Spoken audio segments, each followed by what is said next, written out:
Yo, ladies and gentlemen. Hi, welcome to Mono's Game Club, Episode 2, a weekly podcast, where we get together with Mr. Pterodactyl, who is down there at the screen. Hello. Mr. Rasbora, who I can almost poke on the ear.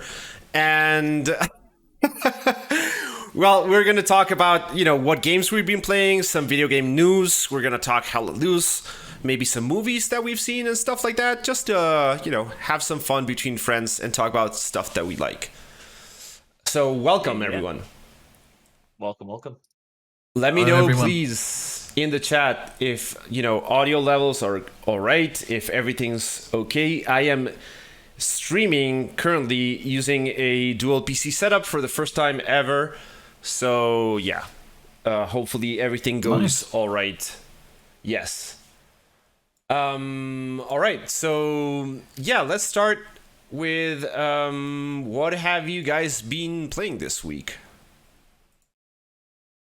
So this week for me... you go ahead, Raz. You go ahead. No, you're good. You're good. Go for it. So for me, Hell Let Loose, of course. Getting in a little bit of Insurgency Sandstorm. Sandstorm's one of those games I like to dip into every now and then because it's just awesome. But I like games that are on a bit larger scale, like Hell Let Loose. Powering through the Mass Effect Legendary Edition because that's just come onto PC Game Pass, and I'm revisiting that because Mass Effect 2 was amazing. Mass Effect 3 was still a really good game. It's just the ending that let it down. And I've just got Last of Us 2 on rent as well, because I rent most of my PS5 games, even though it's a PS4 one. I'm only about an hour into it, I think. So I can't really say that much about it at the minute.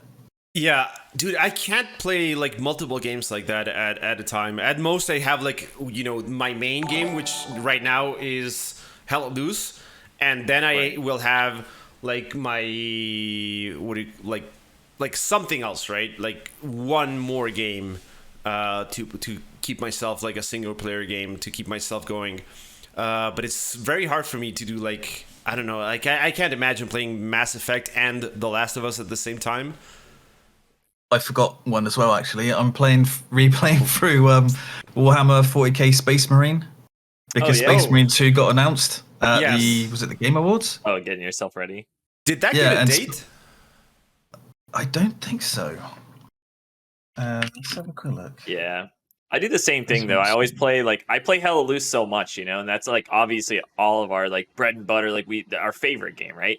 But I think I always try to balance it out with something that's not PTSD inducing because I'm just running from explosions. So sometimes I just need maybe Rocket League or something like that, Yeah. God, I think Rocket League's kind of my go-to for right now. But we recently did I have 4 buddies, so three other buddies, me included. So it's 4 of us. We did this thing. We're trying to make it a tradition every Christmas. It's pretty cool. But we're doing this thing called Friendsmas is what we call it.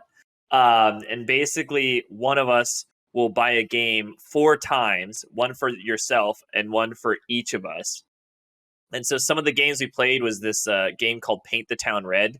It's it's almost it looks kind of like Minecraft in the sense that you're all boxes and all the people are boxes, but it is the most gory game I have ever played. It's just imagine a Minecraft-esque bar fight where you just beat the shit out of each other with pool cues, tables, chairs. It's just nuts. So it's the environment destructible? Can you destroy a chair over somebody's head or something? Yeah, you can literally destroy a chair over someone's head and just then can you pick up the wooden open? Nice. And just beat the shit out of them cool. with it. You have you can get a mug and just splash it on someone's head, and then it's a knife, basically, a shattered glass, and you can gouge their eyes out, and their eyes will start busting out blood. I'm betting you play this right after Hell Let Loose and just beat people saying I told you to build more garrisons. Build garrisons. To those of you that don't know, in Helios, which is the game we mostly play, garrisons are basically spawn points. So if you don't build them, you don't spawn, basically, which is obviously not a lot of fun. I've been playing Slay the Spire, which I'm trying to get good at. For those of you that don't know, that's card building, like a deck building game, which is also a roguelike with extremely bad. Cool. Yeah, it's very, very, very good. It's like you have this, this path that you can take, like different paths with, some will have like more enemies or more events or more shops or less shops and stuff like that. And each combat you get a new card, right? So you're slowly like building your deck as you go along the spire and, try and make your way through it, basically. It's I have it on my Switch, which is perfect as a portable game. That's perfect.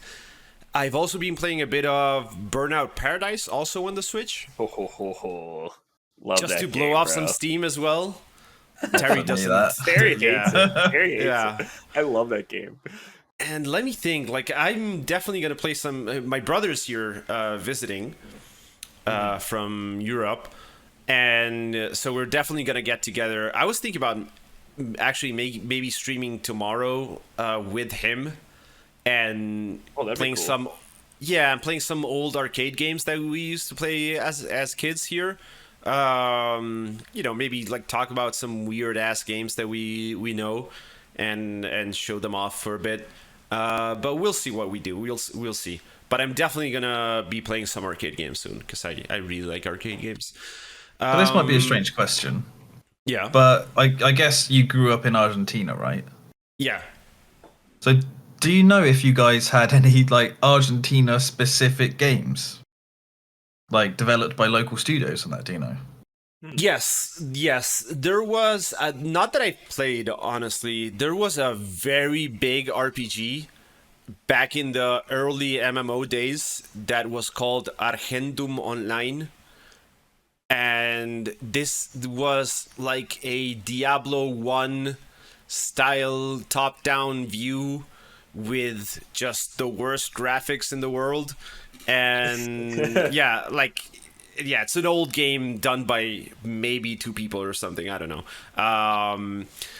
So that was really, really popular back in Argentina. I think the most interesting part of growing up there and playing games was...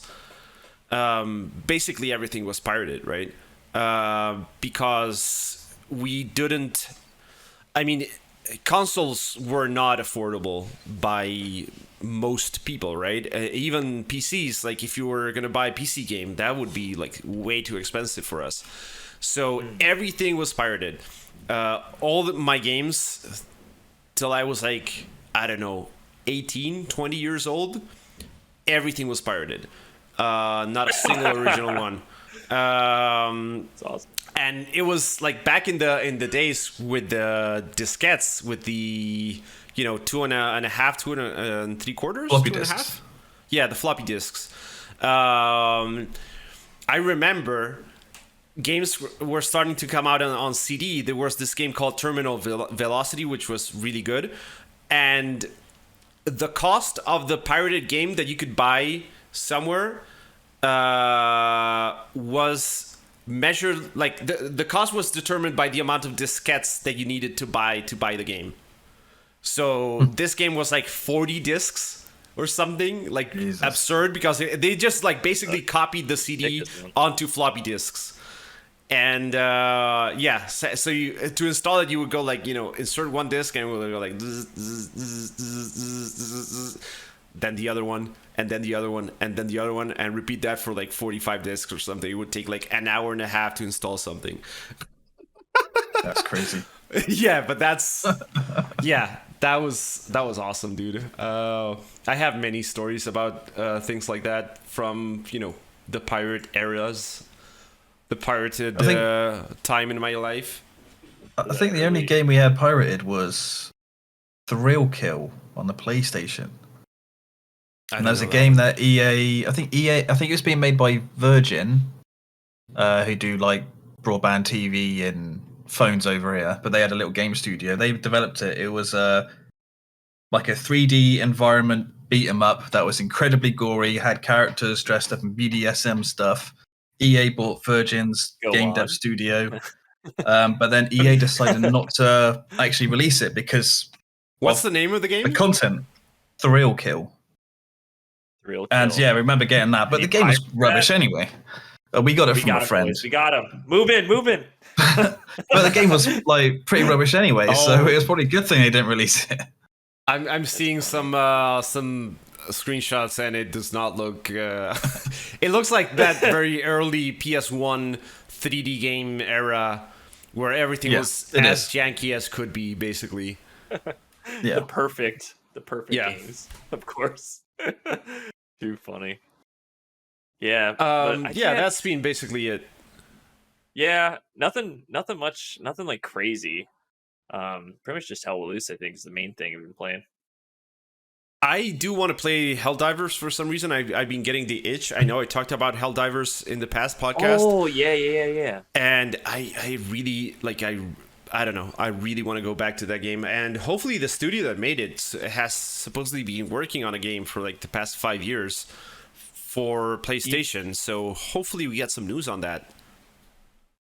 You know what we do need to get in on, which we spoke about the previous podcast, and I'm pretty sure all chat was like super stoked that we all are into this. Racing games, man. We need to get into some racing games together. What was it? The new Gran Turismo, right? When that comes out, we all need to play that together. You guys got to hop on this iRacing, man. iRacing's where it's at. I'm down to play Forza, but racing games. I love racing Forza, games. It's like Forza. It's Forza Horizon for me is too arcadey to be fun. I've never played Forza Horizon. I have access to it because I have Game Pass, but I've never played it. So it is a little too arcadey. It's like quite arcade-y. Yeah, it's quite arcade-y, and but to me, like now, those arcade games, arcade racing games like Need for Speed and stuff like that, don't cut it for me anymore. Like I want either a more sim-like experience, like a Gran Turismo or something like that, or the complete opposite. Like, give me, Destruction Derby, Wreckfest style Burnout, whatever. Exactly. Or give me an actual racing game. But not this, half step between, right? I can absolutely agree with that. That's exactly how I feel, too. And I think as I get older, I think that's what I find myself. Either one side of the spectrum or the other. Just really, really realistic or really, really arcadey. Do you have a racing wheel for iRacing? Do I have a racing wheel? Of course. Yeah. No, I definitely do. I have the racing wheel and the pedals and everything. iRacing, the most realistic racing simulator you can get. Absolutely, hands down. Worth it. Yeah. So I think we play a lot of the realistic or tactical stuff, which is that far end of the spectrum. You do need that more casual game so you can just blow off steam and not really care. Mm-hmm. Yeah, but we don't have that long to wait for Gran Turismo 7. It's apparently releasing on the 4th of March. 4th, yeah, right, yeah. Oh, yeah. But I expect a delay. I kind of how many games release on their original announced release date, Well, but they've been showing, they've been posting, I want to say, one video every week or every 2 weeks on Gran Turismo, showing gameplay. Just no narration. Yeah, no narration, nothing. Just, 5 minutes of a race. They wouldn't be posting that if they were going to move the game. Delicious. Oh, delicious. Thank you very much. I'm looking at their release schedule as well, and that's about, it's been 5 years since Gran Turismo Sport, actually. Dang. Nearly. We'll say 4.5 years. The shit out of Gran Turismo Sport, man. I played the shit out of it. In chat, they're saying Borderlands is one of their favorite games to just blow off steam. I like Borderlands a lot. Yeah, I'm surprised actually no one mentioned it. Yeah. I did. I haven't beaten it. It's pretty good. I mean, it's but you haven't beaten it, so it's obviously not as good as the other ones. So I only played Borderlands 3. I got into it way later.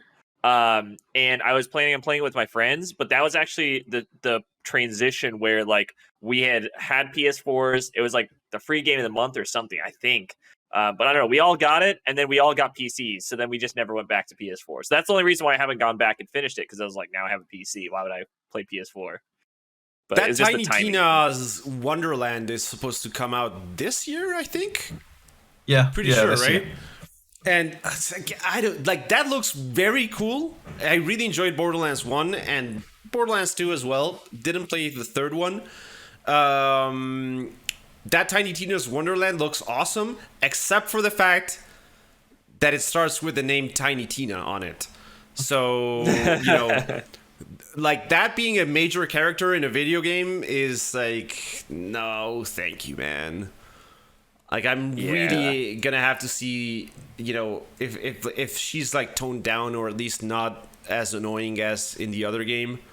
I reckon she'll be could not stand it. Ramped up, I reckon. Probably. I honestly don't know how people like that character. Like, a character that's based on being annoying. So it's like, no, thank you. What era of war do you think Hell Let Loose 2 might be on chat? The Evil Tactics. We talked about that a bit on the first episode. We all think, I think we all think it's going to be like modern, like some like Gulf War era, like early 2000s style game. I think that's the more fitting for a sequel. Yeah. I would agree. I think the sequel, absolute worst case scenario for a sequel would be Pacific World War II. And I say that because everyone's expecting and probably wanting the Pacific stuff now. Yes. Or in Hell Let Loose 1. Yes. So yeah, I reckon we'll say like current era, sort of like Gulf War to today, or Vietnam. I think a lot of people want Vietnam. Nothing like sci-fi or anything, right? Yeah, like pre-drones. We'll say. Do you think that we're gonna see like any change to the structure in terms of like? I was talking to a friend yesterday, and he was like, "You know what? Like, I understand why you like Hell Let Loose, but I would like it to be a bit more arcadey in terms of like getting a kill feed, system." And stuff like that, not necessarily changing like the time to kill or anything, but just like a bit more of an arcade experience in that sense, right? Like I want to know when I killed someone and, get points for blowing things up on my face, basically. So I feel my initial reaction would have been that, yes, it's going to go that way. However, for those of you that haven't read it, the dev briefing just came out today, 6 a.m. So I read Raise your hand if you haven't read it. Mono, no. I just did not have... Dude, I did not have a single second today. Like, serious. One of the specific things that I read was basically how they emphasized how closely that Black Matter does work with Team 17. And it seems like, again, I'm just speculating here, but based on the verbatim like they used, it seems that they have been working on it for quite some time in the same way that they plan on continuing to work on it. So they envision it to continue to look similar to what it does today. I would imagine that Hell Let Loose 1 is not going to go ahead and change much more in the sense that like the meta or like scoreboard, the way like kind of the game operates. Hell Let Loose 2, I could probably anticipate, just like any Battlefield or any Call of Duty, it's going to take creative liberties from some of the biggest trends at that point in time. What are we looking at? Probably 3 years, I would imagine. 3-4 years. Yeah, that's what I reckon.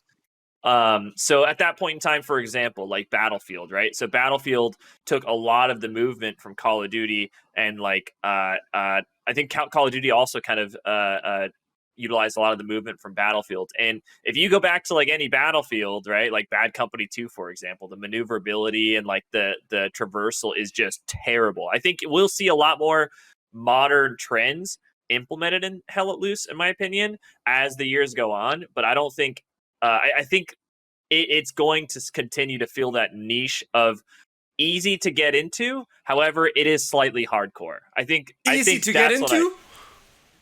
I mean, compared to saying. squad. I'm talking a hardcore easy to get into. If you go into squad, like hardcore, you think of squad, right? Dude, I can try to get into Postscriptum and correct. That's like the furthest end of the spectrum. You know, like Arma, I guess would be like the epitome of hardcore. I feel like it's trying to hit that niche of hardcore, but you can step into it fairly easy and have fun. That's what I think it's trying to do. Yeah, it's the middle ground between hardcore and Battlefield, really. Yeah, literally. Yeah. That's what I think. All right. I think, that's basically it for what we've been playing. Do we have any news, Terry? Which was actually the first segment that we were going to talk about, but I fucked it up. So, there's been a few things that I want to touch on. First off, there's the biggest, or what could be the biggest game company acquisition at history, totaling $12.7 billion, which is insane. And that's Take-Two purchasing Zynga, who Zynga are the mobile game company. They make just loads of like mobile games and stuff. Oh, so they're evil. Yeah, it's like targeted gambling and microtransactions towards kids. Pretty much. That's nearly nearly every mobile game, right? Yeah. One thing that I don't like, I'm just trying to find the exact quote. I don't think it's in this article, but Take-Two have alluded to pretty much saying that their franchises, so Grand Theft Auto, that's published by Take-Two, it doesn't take advantage of the mobile platform enough. So to me, that pretty much says that we could get like a mobile specific version of Grand Theft Auto, which would then have loads of microtransactions in, or they'll be looking at moving more of their franchises towards mobile platforms, with loads of gems and all that rubbish thrown in. Yeah, so Luger just said, so what? We're going to get a GTA 6 mobile next? And that's exactly what that is exactly what I think is going to happen, basically. Like, I think they're going to go full in on the, GTA Online and just streamline it. So, are we going to get like a GTA without realistic graphics? Are we going to get like a downgraded GTA 6 or something for the mobile market to be able to run it or something? I don't think so, because they've gone fully overboard in terms of visual fidelity on the last games.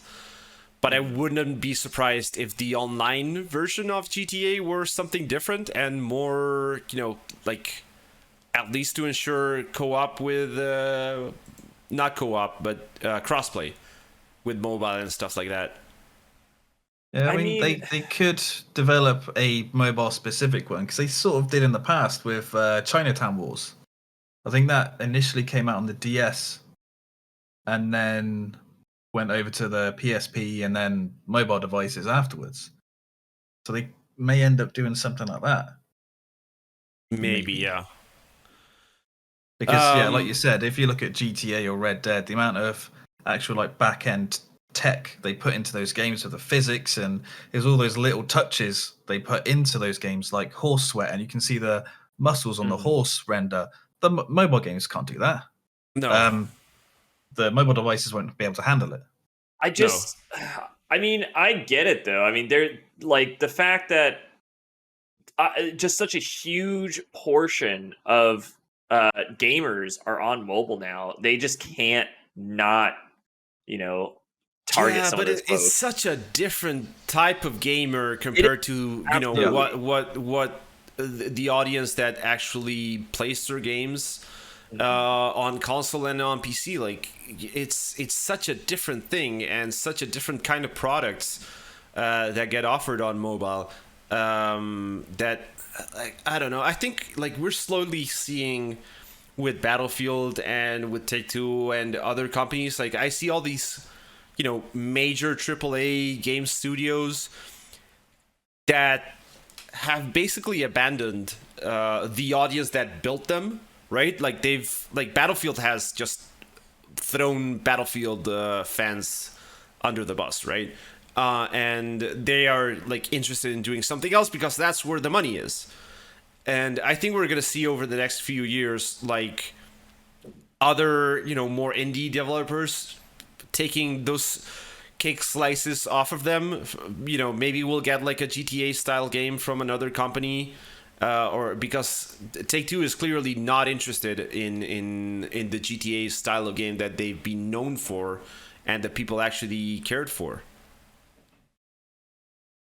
Like, they haven't released a new GTA in like what, forever, like since the PlayStation 3, dude. Jesus. Yeah. It's like most sold game in history, yeah? Or the most profit or whatever it is. It's probably insane. up there. I'd say like Pokemon is probably up there, or Mario Kart or something. No, I think severe GTA buffering. 5 Sorry is for the biggest delayed selling- response. Yes, I am having some major issues with the connection on my stream. For some reason, it was working fine just a few hours ago when I tested it, and now it's not working fine at all. I might actually let me try and reconnect real quick, guys, to a different server. That's because fine. it's connected to a Brazilian server. Maybe if I switch it, it will work. So technical pause for like a minute before the stream, launches again. Hold on.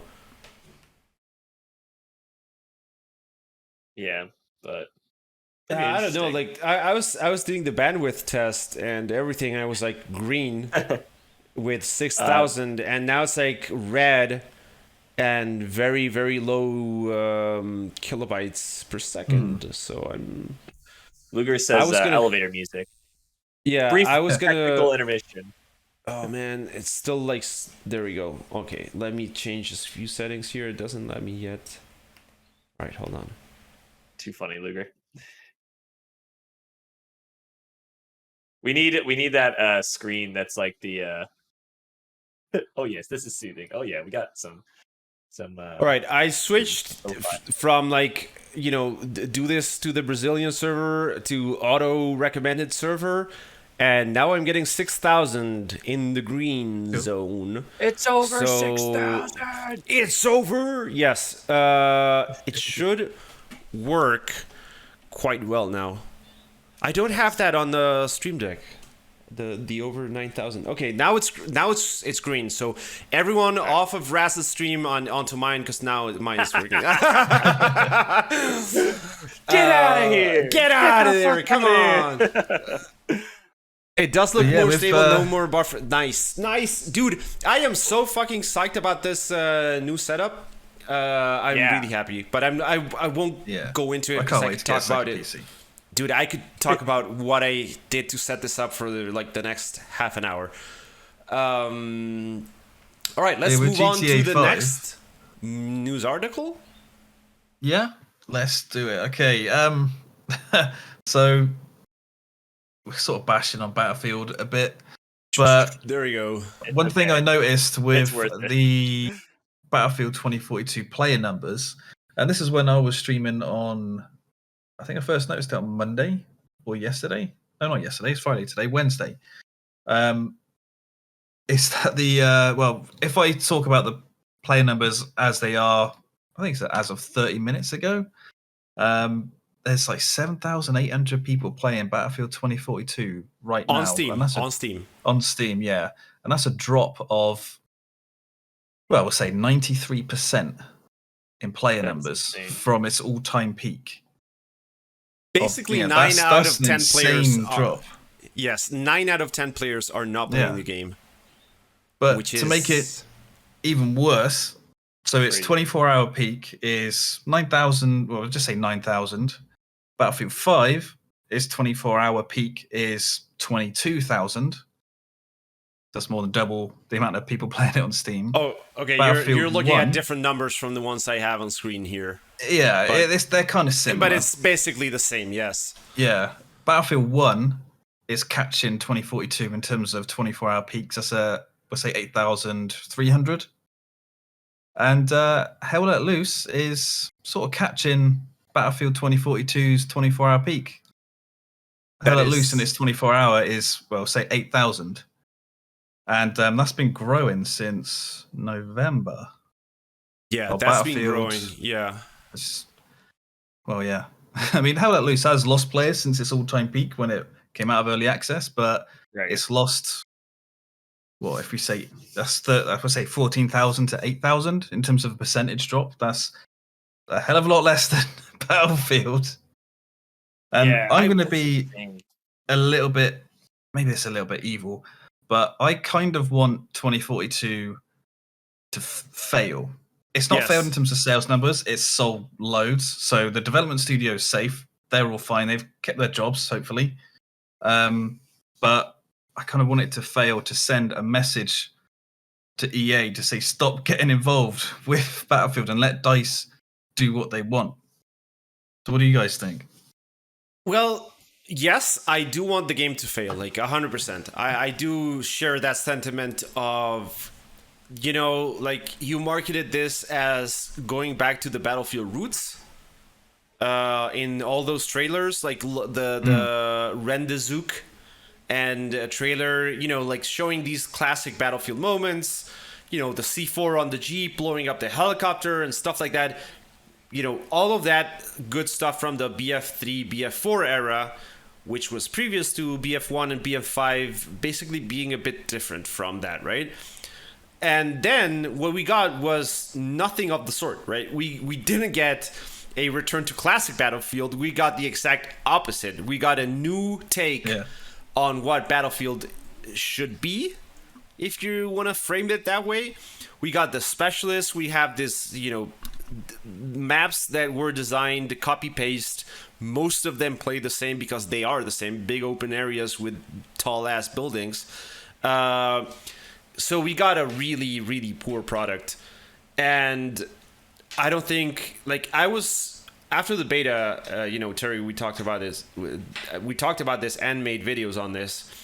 I was like, fine, you know, I was like, okay, there's a lot of vehicles, there's a lot of action, there's a lot of stuff. I like it.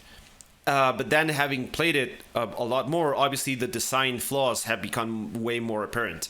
And just the entire situation is, it's like launching a broken game. I don't know if you guys saw the tweet talking about like expectations are like impossible. It's like, no, dude, expectations are not impossible. You're supposed to be a AAA studio developing a game that you've been developing games like this for the past 20 years. So my expectations is that you are going to put out a product that's better than the products for the past 20 years, given you've had more time to do it, right? Obviously, that's not what happened. However, you said, Terry, like, I would like EA to give free reign to DICE to do whatever it wants. That's part of the problem, I would say, because the people at DICE are the ones that made this UI. They are the ones that made the maps. They are the ones that made ultimately every single design decision of this game. And every single design decision that they took on Battlefield 2042 is just a poor decision. It's just poor judgment, poor decision making, poor execution. And that is DICE. That is not EA. Right? So the DICE we all know, and that was basically doing the Battlefield games good, that's not that company anymore. That is not DICE anymore. So according to leaks, but yeah, one thing we should always say that the DICE that made Battlefield 3, 4, it's never going to be it will never be the same DICE because people come and go, and loads of the big guys have left after 2042. But according to leaks, Battlefield 2042 was originally being developed as a battle royale mode. Which was then scrapped, but that was an EA decision. They apparently I don't think that was an EA decision. System. Are you sure that was like? Did Tom Henderson say like this is like what they wanted? Yeah, I think it was Tom Henderson. Yeah. But then battle royale mode sort of morphed into Hazard Zone, which is a mode. It feels like it's been made in a couple of days.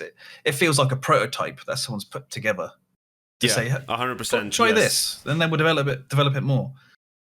And I think Tom said that Battlefield really only had like a year and a half of full development.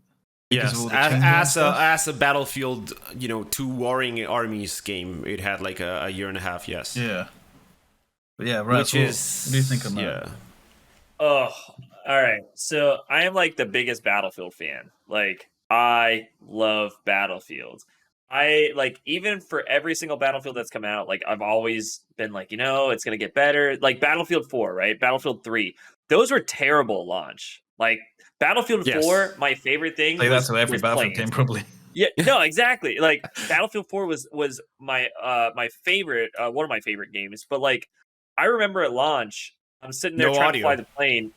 No audio. You couldn't fly planes initially, like for a couple weeks at least, because the planes were just so broken. And I was like, no, I'm always gonna have the Battlefields back. Like I really enjoy it. It always ends up being okay. I don't know how they're gonna fix this one. I hate with a passion 2042. This is like by far my least favorite Battlefield. And I would say this isn't even like a Battlefield game. Like I despise it. I am so disappointed in how it turned out. I hate the gunplay. I hate the vehicles. Now I also The try to vehicles are consider so that bad. terrible. I want to consider compared to that, compared to like the BF4, BF3 style helicopter where you could zoom into the terrain like super fast and like turn around and use the momentum in your advantage and really get good at it. And here it's like they chopped off every single nuance from the vehicle gameplay. Yeah. It's just miserable. It's like every single thing about the games that I used to like, it's just not there. The sliding, I hate it. Why do we add sliding to Battlefield? Apex. I mean, I'm all about traversal. I hate it. So it really just feels like Call of Duty to me. It really does. Like, and I hate Call of Duty, and I don't play Call of Duty at all. But I also try to consider the fact that like I played Hella Loose, and that's kind of been my main game, right? So I would love to see some more like Hella Loose aspects go, like the tank gameplay, right? Like tank gameplay is not perfect whatsoever in Hella Loose, but I feel like a tank because it's very rock paper scissors in the sense that if there's a rocket, I as a tanker have some sort, for the most part, counter to that. Just the other day, Busco, if you're in chat, we sat there in a freaking 75 jumbo, ricocheted at least 25 rockets, but that's our counter. We have stronger frontal armor, so as long as we're going ahead and trying to do our best in the sense that we're in a big tank, we're trying to strategize, we can go ahead and somewhat have some counter. Battlefield, everyone has a fucking rocket. Why would you not have a rocket? Every single person has unlimited ammo where you can just keep throwing ammo. The one guy, remind me, Mono, again, I haven't played too much of it because I just dropped Angel? it. But Angel, right? He has like the armor you can give, and then he has like a bunch of other shit. He's just OP as shit. He's completely it's OP. terrible. Yeah, you have infinite rockets, infinite AA, infinite C4, infinite whatever you want, dude. Infinite grenades. All the characters look the same. There's no specific. You could be Russian or American. Everyone looks the fucking same. Like I don't know, dude. I saw a clip. What is going on? There was this video I saw on YouTube, an hour-long critique of Battlefield 2042 by some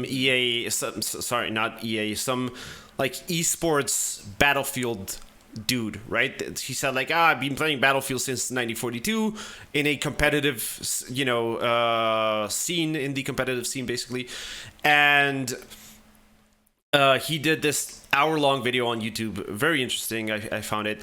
And some of the footage he was showing when he was talking about the specialist was hilarious because he was in a hangar and there's what's the lady with the wingsuit called?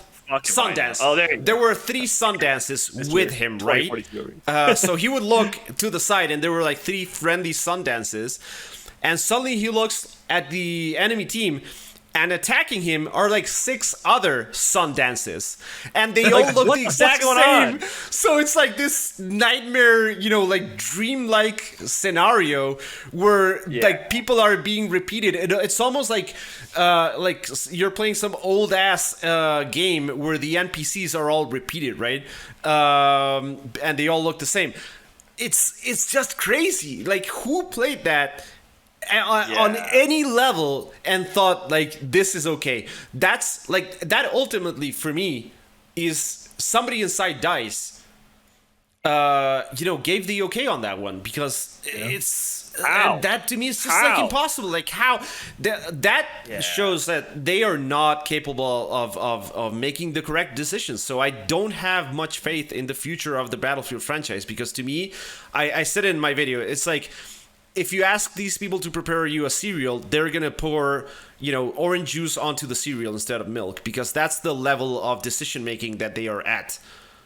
And I'm so discouraged too, because it's like, this was Battlefield's chance to really easily beat out Call of Duty. Easily. Yes. And they just fucked it up so bad. Yes. It is terrible. I can shit on this game for forever.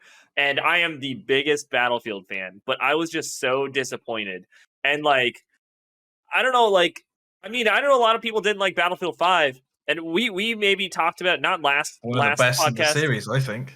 I think I really like BF5. Best gunplay. Absolutely. Best gunplay until they killed the far. TTK on twice. It came back somewhat. I mean, obviously it wasn't like what it used to be, but I'm saying like overall, like the feeling of the gunplay was solid. Loved it. Because Battlefield 5 was the first Battlefield game to get rid of bloom for guns. It's the first Battlefield to put in actual like proper recoil. And so like you, Raz, I'm a massive Battlefield fan. I think I've played every single Battlefield game, apart from there's a couple of free-to-play ones that just didn't come out in England. Mm-hmm. I think it's Battlefield Online and Battlefield like free-to-play, Battlefield Heroes or Battlefield Battlefield 1943. Heroes. Don't get me started, not Heroes. That's another different one. Delicious. Hey, Squid, what up? When I critiqued, when I shat on the Battlefield beta, I found it funny because the amount of people calling me, because I didn't like that Battlefield, I got called a Call of Duty fanboy, even though I'm like, I've played every single Battlefield. I love this franchise, and Call of Duty I played like less than half of all the Call of Duty main games. Like, it's really funny. I absolutely love Battlefield, but like you said, this isn't really a Battlefield game. It's funny because like I remember specifically. I think I came into your stream right after you had played with Terry one day, and you had just started the Battlefield 2042 beta, and I think I had played it like the night before or something when it released. I hated it, and I remember you were enjoying it, and then I was like thinking to myself, you're like, oh yeah, Terry hated it, and I was like, no, Terry, like he's got it wrong. Like I didn't really enjoy it, but like. I kind of feel like Mono, like there was a lot of cool things, and I was like playing it. I was like, I'm gonna keep giving it a try. Played it the next day, and I was like, I just can't find the fun in this game at all.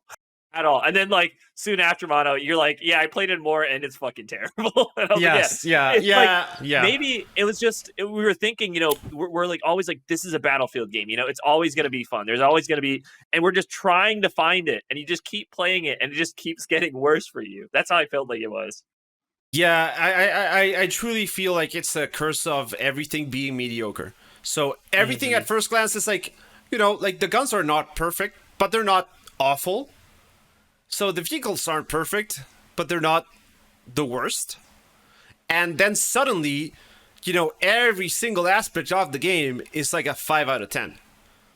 And the only way the game is actually fun is because the Battlefield formula itself is fun. Like, it's like playing a game with friends is always going to be fun, no matter what the game is, right? It can be more or less fun. But it's inherent in its nature, right? So Battlefield is inherently fun to play.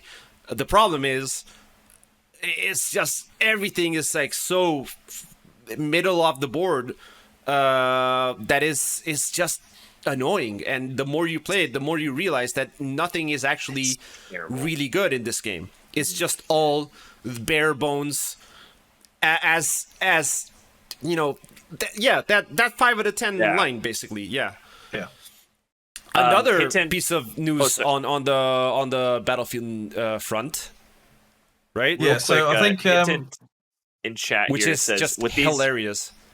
With these player counts dropping so hard, it's a really good point. I think with these player counts dropping so hard, are they going to make a year more of Battlefield 2042 content because some people paid for that? It's really really interesting. Yeah, to be honest, if they don't, they're I don't know what there'll be some sort of law or something, but if they're selling a product, say this includes a year's worth of blah, and they've literally noted X amount of specialists and these cosmetic packs, they have to fulfill that promise. If they don't, then they're just wide open to lawsuits. Yeah. So I think they're going to do the absolute bare minimum, because exactly. to save 2042, I think they pretty much need to do a Final Fantasy 14 where they took the game away and then completely sort of remade it. And now Final Fantasy 14 is this. I think last year it broke the record of how many players they had, and it's quite a few the years. Final Fantasy 14 story is quite a redemption story, but I don't think like going on past EA, business ethics practices, whatever you want to call it. Like if we look at Anthem and Mass Effect Andromeda, like they buried Mass Effect Andromeda, like, oh yes, this game, let's just pretend it doesn't exist anymore. And then with Anthem, everyone was expecting so Anthem is secretly a really, really awesome game that just has really bad things, right? So, the loot wasn't there, the story isn't, the first person hub area, just like whatever, but the actual gameplay, it's very enjoyable. Very, very enjoyable. Lance is saying on chat, I wanted Anthem to succeed so bad. Me too, man, because the gameplay, I remember playing with the Goliath-style big-ass mech that you could, put your shield on and just fly through enemies and knock them out. That was fun. And that was and then you would land with a big punch on the ground, and the other mechs all played very differently. So I really, really wanted that game to be good, and I actually played more than I should have maybe. But then instead of repairing it, instead of saying we think we have something here because people obviously like something about this, let's put the effort in and do the Final Fantasy 14 thing and just save this. And they just did the bare minimum again to sell those you bought the DLC pass for the season 1 battle pass or whatever. As soon as that season was over, they pulled the plug on the game. And I think the same thing is going to happen to BF 2042. We're going to see them support the game and talk very, very well about the game. They're gonna hype it up, right? Oh, we are working on this, and we'll make it work, and we hear your concerns and everything, and that's gonna be it for 1 year, and then they are gonna say whatever, boom, just pull the plug on with it. Anthem. They were doing that. I can't remember what it was going to be called, but they were pretty much doing a huge rework of Anthem, and it went silent for ages, and then EA would we're not doing it anymore. Yeah, pretty much. Yeah, I think the same is gonna happen to BF. To be honest, and I wouldn't be surprised if they do another Mass Effect. I don't know. I never played Anthem. No. As soon as they announced that it was going to be an always online live service game, I just went nah, not bothered. You know what? I almost just quit the game immediately. My buddy and I were loving it. We were playing, and we didn't realize it was people could just jump into your lobby. Yes. So we're running, we're grinding this level for dude, it was a 45-minute level, right? And we're just grinding, having so much fun. Some fucking asshole hops in our game, runs to the end boss, and one hits him. We beat the mission. And I was like, fuck this game. I left it for a month, and then I came back. I was so pissed off because we're having some it was one of those, how it looks like, how it feels like kind of moments. Yes. And we're fucking battling all these things. This guy just comes in, he's like, boop. At last, that is perfect. That is perfect. That was my perfect experience for Anthem. Yeah. Yeah, I remember having issues disconnects and mission progress being broken, basically. You would be in a run, and then it wouldn't, the sync between the players wouldn't work, so you wouldn't be able to open the next door that you needed to open and stuff like that. That game had problems, but it definitely had something different. It's the only third person, Looks like cool. as a third person action game, it looked really cool, and it played very differently from most third person action games, right? It was like my Destiny feel for me. Like I wanted a Destiny-esque kind of game. That's how I kind of felt it was. 100%. Yeah. To me, it's like I want a Destiny-like experience, but I don't like the gameplay from Destiny. So, yeah. Can you put the screen share down here? Sorry. Take it out. You mean? Yeah. Yeah. There we go. I think so. We're not going to be like bashing on Battlefield 2042 No. in every podcast unless No. they do stuff that deserves to be bashed. We'll put that little disclaimer in there just in case. But we do have one other bit about Battlefield, which I think we'll keep this short and sweet. But so everyone knows cheating is a big thing. It's an annoying thing. But with Battlefield 2042, I don't know who the cheat provider is, but they're no longer going to be selling their cheats for Battlefield 2042. Partly two reasons. One of them is because the performance issues with Battlefield affects how well the cheats work, which is like a massive stain on 2042. Because if the cheat providers are saying, yeah, your game's so bad, the cheats can't work properly. Either it's the best anti-cheat system ever made to make your game run terribly. Oh my god. And the other reason is just a lot of their people aren't using the cheats. Yeah, apparently this is like a subscription cheat whatever service, and like our subscribers aren't even using the cheat anymore because they're not playing in the game anymore. So like why even bother? The best way to make people not cheat in your game, don't play it. Yeah, that is it's crazy, man. It is absolutely crazy. If you told me like 6 months from now, like Battlefield 2042 would be at the same player count as Hell Loose, I would have told you were insane, man. And that's exactly where we are, basically. Yeah. All right, moving on. Yeah. So the next part here is how did we start streaming, as well as kind of some other part here. How do we pick content that's good? Someone in chat came in our first pre-podcast and asked that question, and it was pretty interesting. We had some good stories. So Mono, I don't know if you want to go ahead and just kick it off. So like, how did you get into streaming? Yes. Okay. So I started streaming by pressing, the button that says "Start Streaming." Like you press that, and that's where I keep going wrong. I keep having 0 views. That's how you get the viewers, man. No. Gotcha. Okay.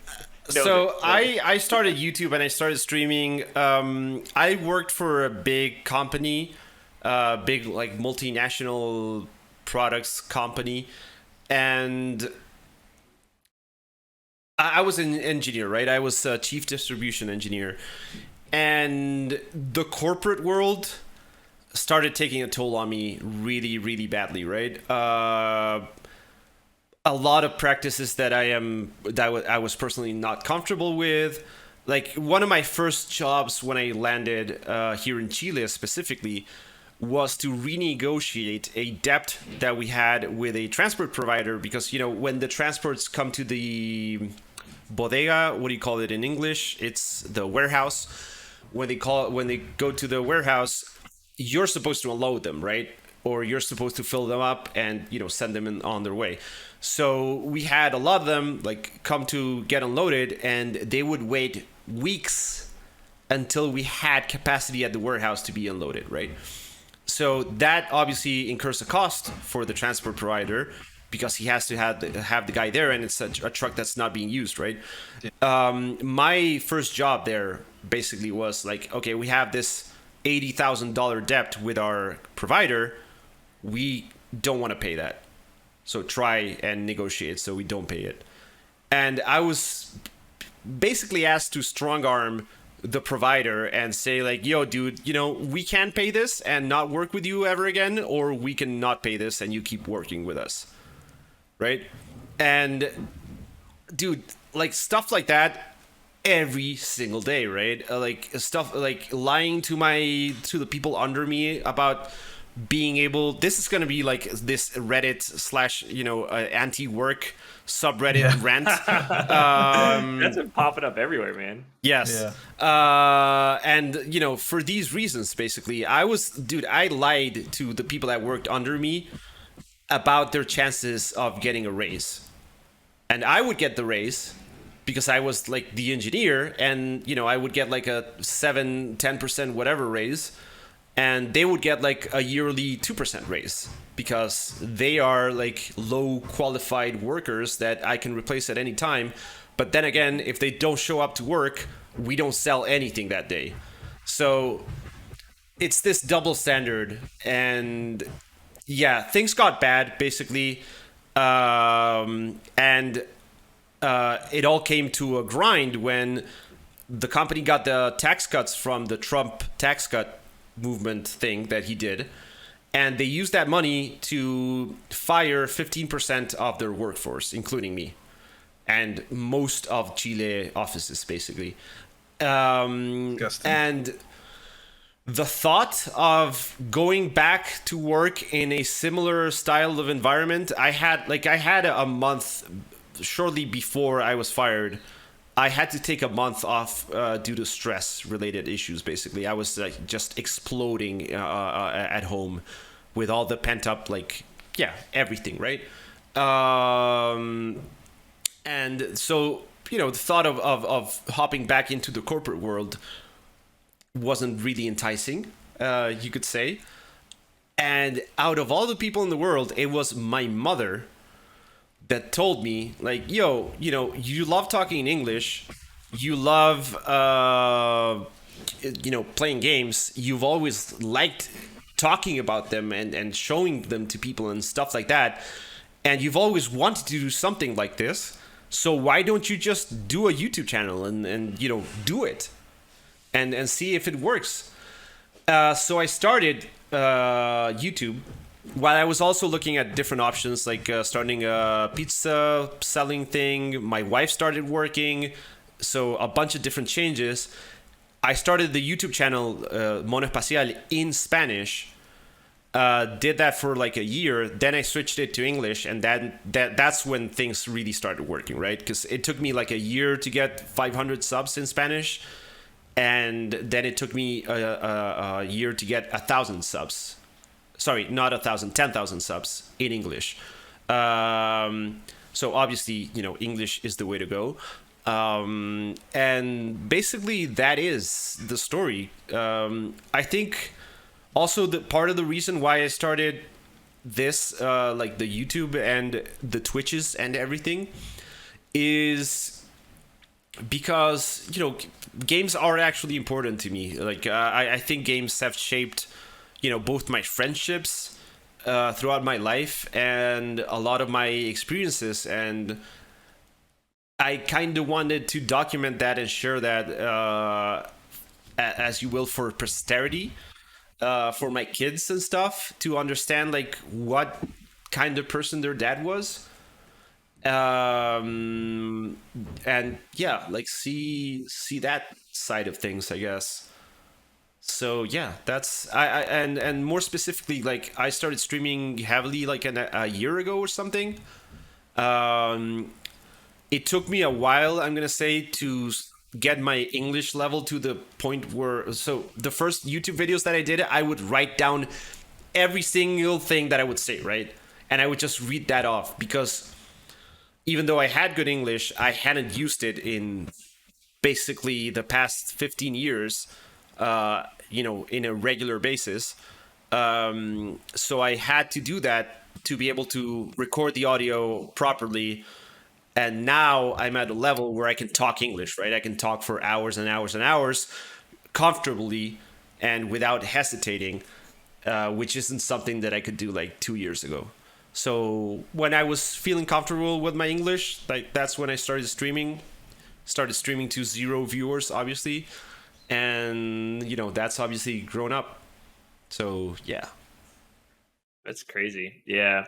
Trav says he's been there before. Soul sucking jobs, man, they can really just turn you into a bad person. Yeah. Actually, like, I'm not sure if I can get into this, but there were some practices that were very much in the gray area of, I'm gonna say, legality, in like nothing like major, but also stuff, but stuff that would make me uncomfortable. And I actually like talked to human resources because they were like, oh, if you see anything that's like, that's not proper, then you should let us know.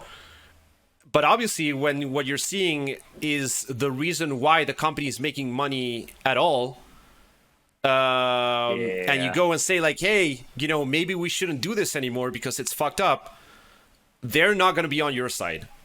Let me tell you that one. Yeah. HR are there to stop the company getting sued. They're not there to help you as an individual. Yeah. They're there for the company. Bingo. Yes. Also, I should say my mother is a painter and my brother is a writer. So we're all like, I've never had like I've never had like a figure in the house that was going to the office every day and it was having the kind of job that I had.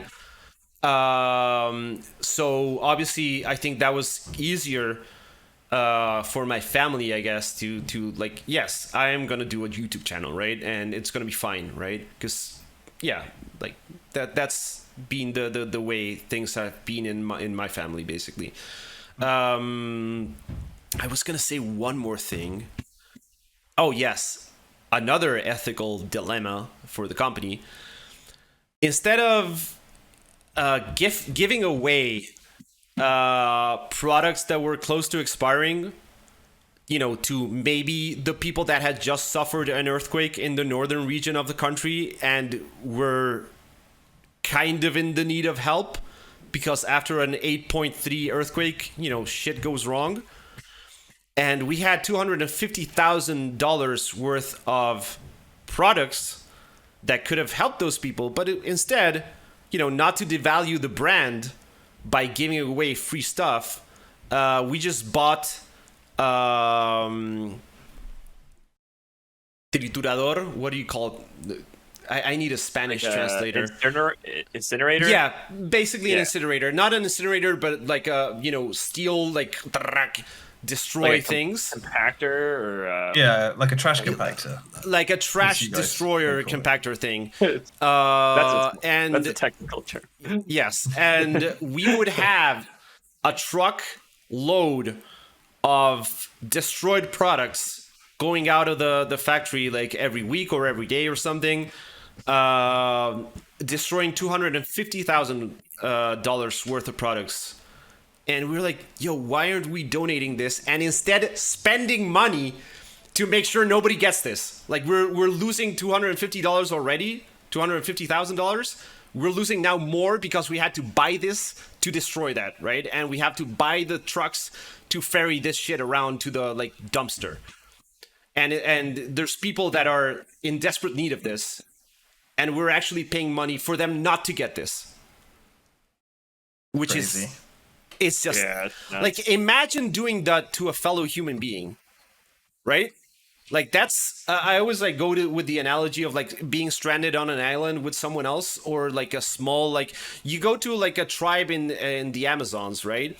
And you won't find homeless people in the Amazon because their tribe is not gonna let some dude sleep on the fucking ground, right?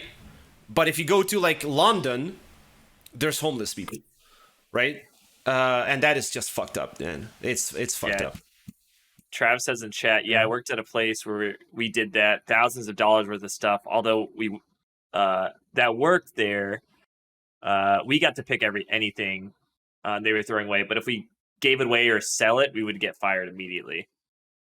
Adam says he's been there too. Yeah, that's crazy. It's so crazy. Yeah, man, that's tough. But we're glad, to have you in the community, man. We're glad that you're streaming, you're YouTubing. Yeah, we're so glad you got fired, man. That was like the best. Things work out, bro. Things work man. out. Yeah, 100%, dude. I'm much happier now than I was before. 100%. I'll tell you what, my story doesn't nearly stack up to that as intense as it was. So for me, hold on. People in the chat are sorry. saying we love your mom. Yeah, when are we And- gonna have a mom stream? By the way, Never. So we're thinking about having guests on our podcast. H3 and H3 did it. We could do it. Jeez. I'm not gonna have my mom on stream. Sorry. Mom plays hella loose stream. Yeah. Mum's let loose. Yeah. Oh my god. Rated 18. Luger says I want a Lula baking. Lula's my wife, by the way. I want a Lula baking show. She bakes stuff, very awesome, cool things. And I always tell her, like, you're pretty, right? And like, if you had a YouTube channel or a stream, people would watch it because the stuff she does is just like very, very delicious. And you know, she's like a fun person. So yeah. But I don't think she's gonna start streaming anytime soon. She's quite shy. Sorry, I cut you off. No, On you're good. Your story. So my story clearly definitely not as intense. How did I get in streaming? So I'm obviously the newer one of these two, right? So if you don't know me, hello, my name's Razbora. I got about 15,000 followers on TikTok. That's like my newest thing. So I've been doing TikTok for a little while now, like I'd say like a couple months. Do you want to explain what TikTok is again for the people? We're not just kidding. TikTok, but For the older audience. I know, right? The older. So basically, I've been posting there daily. So that's kind of my biggest thing. It's pretty cool because Adam says we're old. Explain. So I've been posting there pretty frequently. So a lot of people have been liking it. It's really cool. I post a lot of hella loose content. Obviously, that's like how we all met. But what got me into streaming? I've been streaming for like a number of years now, but not like consistently whatsoever. It's like maybe once like a month or once every couple months. I never had like a setup where I could do that on a consistent basis. Right now, my schedule allows me to stream pretty frequently. So basically, like me and my buddies we like to stream because we always like to save the VODs and like go back and just laugh and watch them. Because, you know, when you're playing with your boys, you know, you just have those moments, right? So it was just fun to kind of do that. And then as more people joined, it was really cool to kind of meet new people, meet people in the community, meet people that have the same passions. So that's really just kind of what got me into it. And, you know, with the TikTok, a lot more people have been exposed to my content. So it's just really nice to expose people to positive content where, you know, I can show what I enjoy doing to just a lot of people. What you're saying is you like exposing yourself. Yes. You heard it here first. Title of the stream: Razbora expose himself? Question mark. The thumbnail. Oh my god. Red arrow pointing as well. Yes. You'll never guess what happens next. But yeah, I'd like to expose people to hella loose and like my passion. And it's really cool to see just the average Joe really be like, man, fuck Call of Duty, fuck Battlefield. I really like this game. This is so cool. And I just really love showing my passion for different things and just talking and just communicating with a lot of people. So by streaming, it allows me kind of to get that creative side that I don't really use. I found a tank and then this happened. BuzzFeed approves the Grissettes. But yeah, it just lets me kind of get my creative side out. And I just love going ahead and kind of sharing that with people. And again, I get to meet people like you guys. It's just funny. We were talking about, like, I think we were talking about our first stream, how, you know, when I started, like before I started, I was watching these guys, right? Like I was watching my buddy Alpine. I saw Fresh here and there, Mono and Terry. So it's just weird to have it come full circle where now I'm like doing a podcast with some of the guys that I like watched back in the day, like teach me how to play the game. And now like we're all, you know, hanging out, playing together, chilling. So it's cool. Like some of my best, like Alpine and I, for example, right? Alpine, like I think I are you friends in real life with Alpine or? No. But like we talk literally every single day, which is kind of funny. But yeah, like Alpine, I'd say is like my closest friend, or one of my closest friends in Hell Loose that I met. He's like one of the first guys I met. I didn't even know he was like I didn't put two and two together I just met him. He was a cool dude. We started talking, and then like I figured out that he was a YouTuber, and then we just always loved playing together. So it's just really cool that some of my really, really good friends have just come from streaming. So that's just what got me into it. What really, I enjoy. So yeah, that's kind of my story, short and sweet. For people that is what I do. So for people that don't know the behind the scenes, all of us, we all talk. Like I talk with Terry, I talk with Fresh Baked, I talk with Saucy, basically everyone that's part of the Hella Loose streaming community and YouTubing community. I think we all have like this respect and fondness for each other, and even though we are competing against ourselves in a sense for those views and at the end of the day, it is what it is, right? But I think we're also like very supportive of each other, and very like it's I've never felt like ill intent from anyone that I've nobody's trying to like just being the best. An idea. I think we all have like a mutual respect and a mutual understanding that if we continue to go ahead and like provide positive feedback or positive to each other, we'll help the community grow. The more people that know the game, the more people that are introduced, the more people that'll watch all of us, right? And we'll enjoy all of our content. Yes. I think it's like a mutual just understanding across all of us. So everyone has been so cool. And also like we all play very much in the same servers, right? So maybe Alpine is gonna have a video where Raz is playing on his squad, or maybe I have multiple where Terry's on my squad, and Terry has again multiple where I'm on his squad, and stuff like that. It's like, inevitable, but I think we all have a good time, and we all try and help each other. I know multiple people have helped me, with my stream setup, and with feedback and stuff like that. I've helped, Terry has helped me make videos by jumping onto an empty server and recording things with me, and I've done the same for him and for other people, and it's all around like a good group. Yeah. Also, I was gonna say, Ross sometimes mutes his microphone. So if you're watching the video feed and you see Ross talking and the audio is not being heard, that is all right. I talk to my stream a lot, so like sometimes I kind of like say thank you or whatever. Thank you, Mute, for the sub, by the way. Appreciate Terry has this very epic and prolonged story about how he got started into streaming. Well, very long. I was gonna say, like with me and you, Mono. I honestly cannot remember like when we started talking to each other. I know it was through MPA or Hell Let Loose, but from that moment, like you said, we have been helping each other out, even whether it's been recording thumbnails or just chatting about videos. And then, but me and you, we're like top competitors pretty much against each other. And there we are, can you jump in and help me record? It's like, yeah, no problem. And we also like promote each other's stuff, and now we're doing a podcast together. Exactly. But I think that is the Hell Let Loose community. Like I haven't spoken to any content creator that's pretty much told me to jog on. Everyone's like jumping in and trying to help people out. Yeah, exactly. Shout out to people that we don't really like play with that much, like people like Will.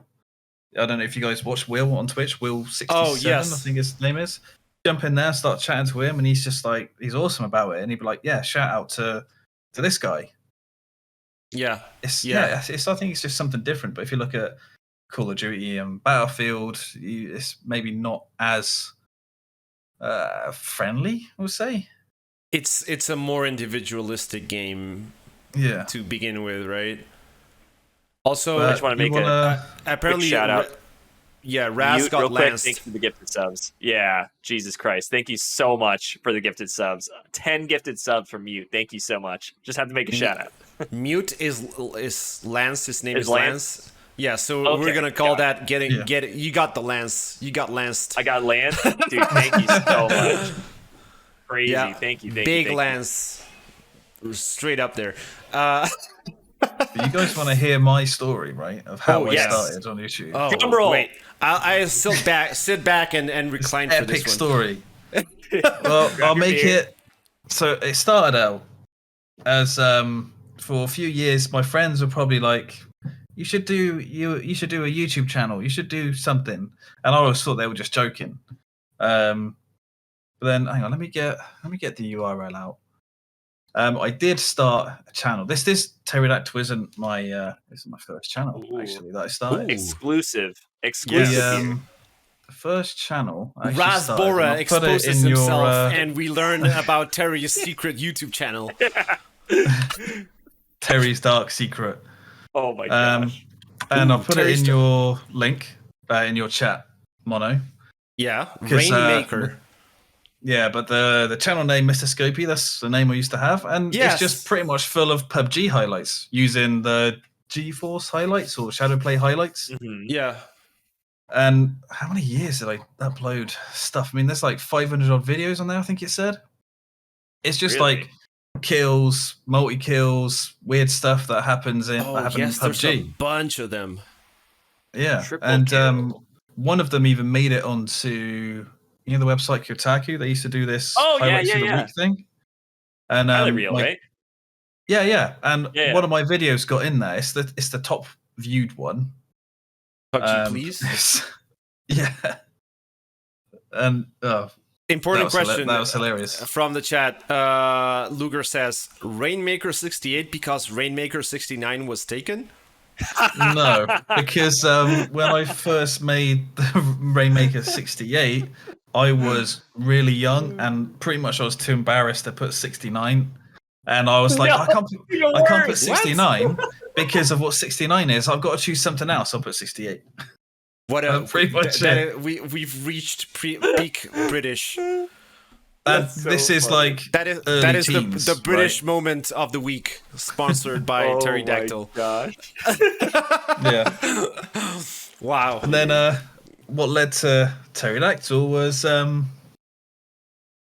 was it?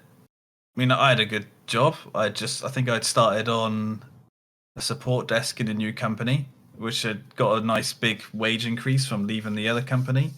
And I just thought, I'll try it out. See what happens. So that's pretty much it. My story is like, I'll give it a go.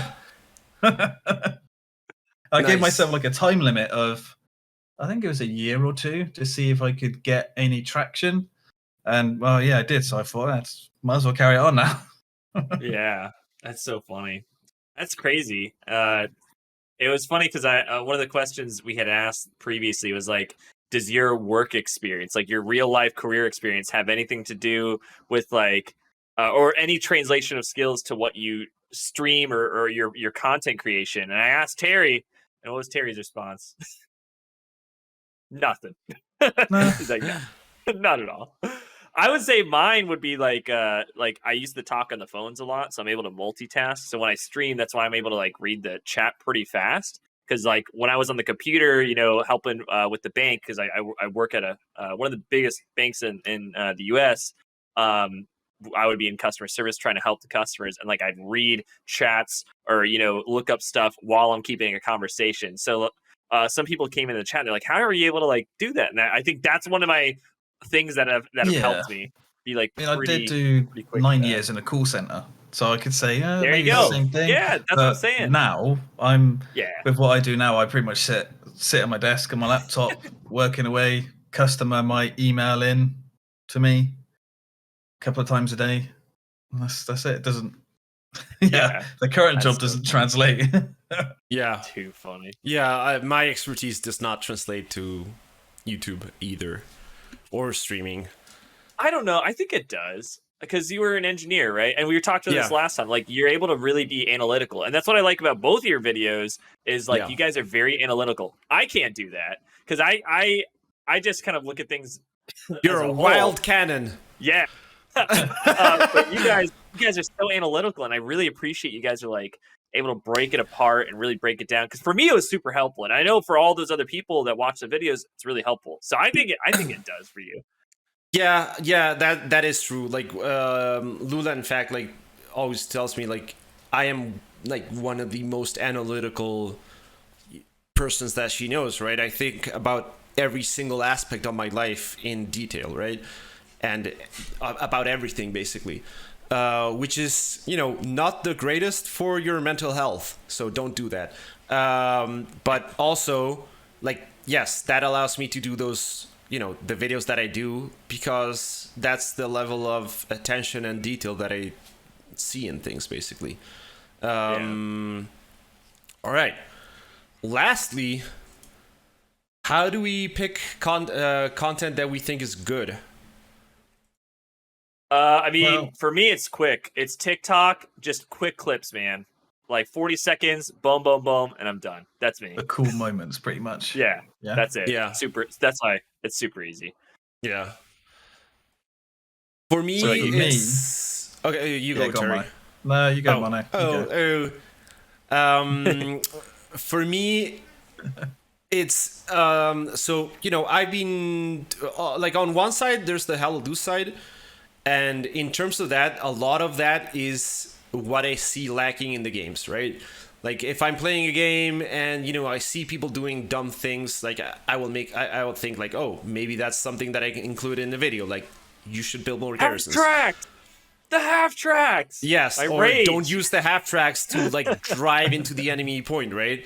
And that sort of things.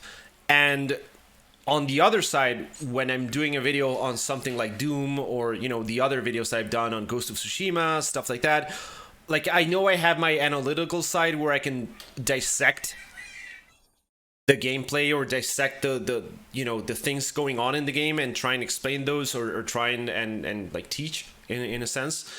And also, you know, like I make tips videos and stuff like that. So I try not to do what everyone else is playing. I try not to, like, what everyone else is doing, sorry. Like, I will watch tips videos and say, like, oh, you know, they mentioned these, like, 12 tips or 20 tips or whatever. They haven't mentioned these 5 things that I thought about. So I'm going to make a 5-tip video instead of, like, a 20-tip video or whatever. But I'm actually going to make 5 tips that I think are actually good and useful. And I think I'm not the best in deciding what is content worthy or not, because I will spend a week working on a video that will get, like, no views, and then I will spend 2 hours on a highlight reel that will get, like, 5 times as many views as that. So it's very hit or miss sometimes. Like, sometimes things that you think are, oh, everyone's gonna watch this video, it's like, no. So recommendation for anyone, you know, doing this or thinking about doing this is just move on to the next thing. Like, don't linger on the video that you just did or on the highlight reel that you just did and uploaded, and allow yourself the freedom to maybe not pump out 10 out of 10 content every single time. I know I'm very, like, self-deprecating in that regard. Like, I will upload a video and feel, like, awful. Like, this is my best work. I should have spent more time in this. And it's just, at the end of the day, you know, making good videos is, like, if it interests you and you have good taste, or you trust that you do, kind of, like, that's something that people will want to watch in the end. Yeah. I think it's your passion, right? It's just kind of what you put into it. Yeah, and actually, that's one thing that I've also changed a lot from the early days of YouTube, at least for me. I've been trying to be less structured in what I do and more passionate about it. Does that make sense? Like, trying to, like, when I record the voice for the YouTube videos, I try and show my emotions on what I think, what I'm saying, and what I'm thinking. And I think maybe people enjoy that. Sound like less scripted, less. Yes. Yeah. Allow yourself to make mistakes. Yeah. Terry? So for me, when it comes to gameplay content, I mean, to be honest, I can go into any game and have a good game because I'm amazing at Hell Let Loose. Go on. It's so for gameplay, yeah, not every game I record gets turned into a gameplay video, because it could be a quiet game, not much action. You can have a bad game yourself. Yeah. But I like to, kills don't matter necessarily in Hell Let Loose to win. I mean, but you do need to kill people to defend and attack. But I like they are fun to watch. Kills. Yeah. And I like it. I like killing people. I'll hunt people down to kill them. Ross exposes himself and Terry kills people. Yeah, I know. Murderer? Question mark. Yeah. And so I try to get these games that I've played where there's either some good moments in the game, like good squad play, good amount of kills, not too much downtime, and I try to turn that into a gameplay video from nearly the start of the game to the end, because with Hell Let Loose, you can almost try to tell the story of the game. You can be pushing forward really well, and then suddenly there's no garrisons. You lose that 1 point, you get pushed all the way back, and then you try one of Mono's wide boy flanks to go all the way around the map to get behind them, and you got to show that. It's not like Battlefield where it's just people are just like running around with chicken heads from all the points because they're all active at one time.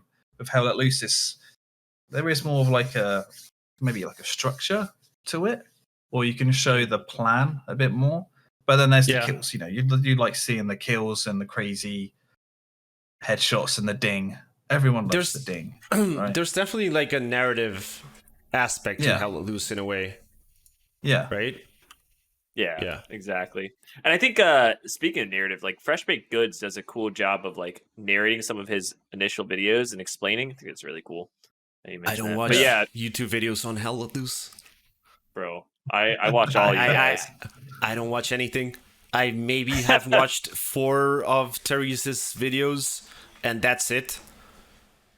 I gotta get into the YouTube world. And that's, I don't mean that as a disrespect or anything. It's just, I don't like watching those because it's I don't want to copy, and I don't want to. That's a good point. Yeah, I want to have my own thing, so I try not to contaminate myself, if you will, by watching other people and seeing their videos. Maybe I will watch one every now and then, but also I don't have much free time, so I rather play Hell Let Loose than watch a video on it. So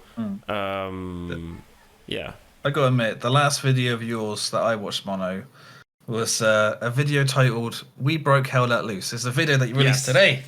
Yes.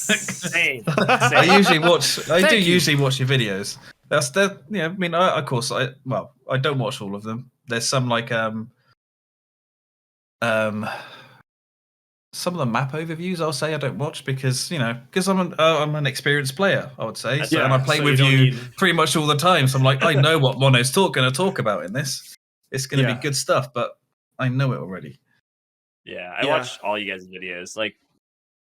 Alpines, I'm in. So those ones, I'll watch a good portion of.